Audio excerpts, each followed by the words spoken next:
नहीं तब तक भगवान का साक्षात्कार नहीं हो सकेगा। इसीलिए हमें इनमें भगवान को देखने का भाव हो। अब नर नारी संसार में जब देखा तो ये आँख कैसे मिले विधाता, अरे भूल जाओ सब बात, फिर तो अभी महाराज फंसे ही रहोगे, क्योंकि अस्थियों के पंजर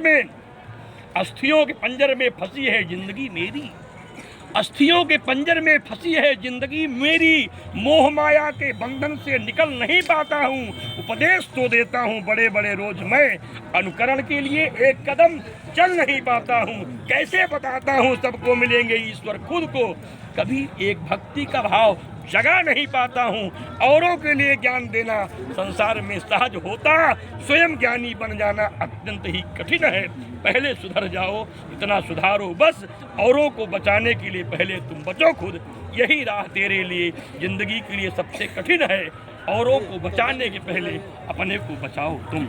जब तक ये भाव नहीं जगेगा तब तक विश्वास की श्रृंखलाएं जग नहीं सकती हैं। हमें अपने विश्वास को बनाए रखने के लिए औरों के विश्वास को नहीं खोना चाहिए, और जब तक संबंधों का संबंध 6 चीज से होगा तब तक विश्वास टूटेगा। पैसा चाहेंगे, धन चाहेंगे, वस्तु चाहेंगे, कामनाएं चाहेंगे, अपेक्षाएं चाहेंगे, मराठी सारे चीजें धोखा देंगे। धन नहीं देंगे तो संबंध खराब हो जाएगा, तद नहीं देंगे संबंध खराब हो जाएगा, वस्तु नहीं देंगे संबंध खराब हो जाएगा, व्यंजन नहीं देंगे संबंध खराब हो जाएगा, और अपेक्षाएं पूरी नहीं करेंगे तो संबंध खराब हो जाएगा। पहले खराब खोने वाली चीजों से मुक्त करो, तब तो सोचो महाराज भगवान कहाँ मिलेंगे। भगवान को तो हम हनुमान जी के यहाँ गए, लड्डू लेके जाते हैं, बेटा मांग के आते हैं, लड्डू लेके जाते हैं, बेटा मांग के आते हैं, हर घर की ये विषय वासना साथ बनी ही जाती है। हे पवन पुत्र, हे महादेव, हे मृत्युंजय, हे अविनाशी, करुणा कर दो हे भूतनाथ, नौकरी मिले अब सुख राशि। तो जब भगवान से सारा स्वार्थ नौकरी के लिए था तो झूठे डुबकी लगाने आए थे क्या? गंगा की डुबकी भरा नौकरी के लिए लगाए थे, तो फिर काहे कि मुक्ति के लिए परेशान हो? नौकरी की लगाए, नौकरी भगवान देंगे। बेटा मांगते हो, बेटा मिल जाएगा। आपने बेटा मांगा है, बुद्धिमान बेटा नहीं मांगा, योगी बेटा नहीं मांगा, महान बेटा नहीं मांगा, तपस्वी बेटा नहीं मांगा, त्यागी बेटा नहीं मांगा, आज्ञाकारी बेटा नहीं मांगा, बेटा मांगा है आपने, ले लीजिए बेटा और भोगिए उसके दंड को। तो मांगने वाले व्यक्ति इतने ज्यादा बुद्धिमान हो गए महाराज, भगवान ने सोचा ठीक है भैया, कुछ तुम लेके अलग हो जाओ, हमें छोड़ दो और जो चाहो उसको ले जाओ। यही अहंकार दुर्योधन के सामने भी था। भगवान ने कहा दुर्योधन क्या चाहते हो? मैं अकेला रहूंगा और मेरी 17 शौर्य सेना शस्त्र के साथ। कहा मैं आपको लेके क्या करूंगा?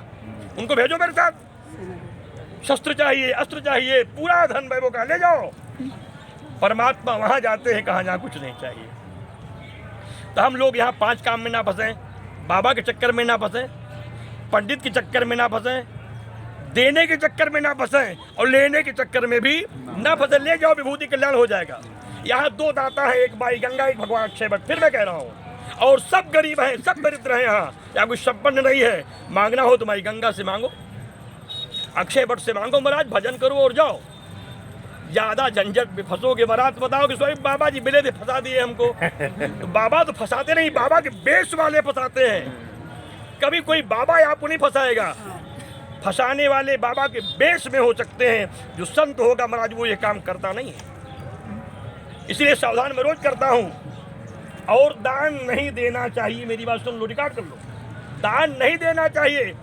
शराब पीने वाले को, गांजा पीने वाले को, नशा करने वाले को, दुर्व्यवहार करने वाले को धन दोगे तो आप दरिद्र हो जाओगे।